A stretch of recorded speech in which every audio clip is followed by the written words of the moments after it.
This was a tough one for me, Alvin. I wrestled with this one, but this young lady spent a grand total of 71 weeks at number one. And Uh-huh. even though she didn't win but one slam, Huh? when you have 71 weeks at number one, it's hard to deny this person's dominance.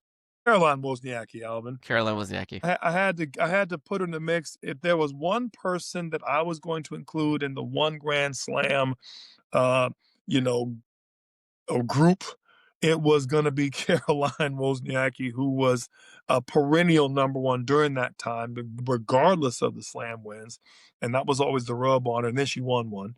And I felt like it was something that, again, like Vika, like all that she was absolute death to the players that were at the top at that time. And when you look at, and I just speak one small part about Serena, it makes you appreciate Serena all the more when she had to play players like the Vikas, players like the Lindsays, players in the early part of her career, middle part of her career, the Vikas, later part of her career, the Caroline Wozniackis.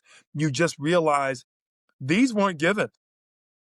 Those slams weren't given. They were hard earned.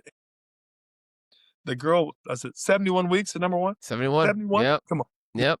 Let's let that just marinate right there and let that speak for itself. I'll back you up because I had Caroline just a little bit ahead here, and since the next few players we've talked about them some. I have Emily Mauresmo here at number 17, but I want to talk about Caroline a little bit more. Like that, I think that speaks volumes about how, not necessarily just how good she was to continue to get to world number one with only and not win a slam at that time, but then how competitive the top of the women's game was at that particular moment in time.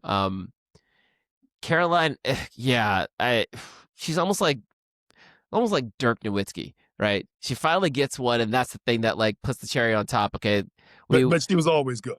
She was always good. She was always great. One would argue, how was she number one that long and didn't win a slam? Which means she won everything else. Yeah. You know what I mean? And so you can't. I mean, let's Alvin, this past year, Aryna Sabalenka did not win a slam until the U.S. Open. But and she was winning everything else all year long and finaled everything else when others did not do anything but win that slam.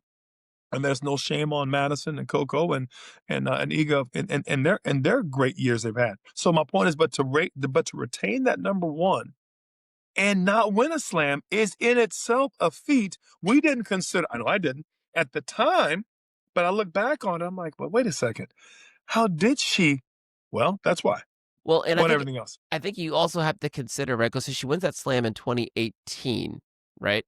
2018. She first became number one in the world in 2010, right? 2010, 8 years before winning a Grand Slam. So she had a run of about 18 weeks at number one from 2010 to 2011, and then got back there again a little bit, a few times after that, did another almost 50 weeks later. So I think 2010, 2011, 2012 is kind of the peak Caroline Wozniacki, where she kind of in that space put together 67 weeks at number one.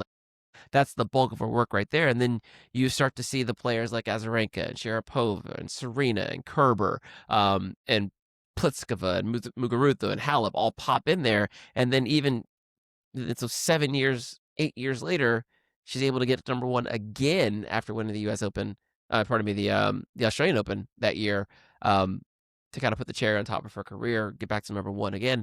So yeah, it's a testament. Her longevity is a testament to her greatness. I think to be able to be at the top of the game when we consider a player's peak to be sometimes 3 years, she was able to stay at the top of the game for 8 to 9. better part of a decade. So I think that's kind of the value there.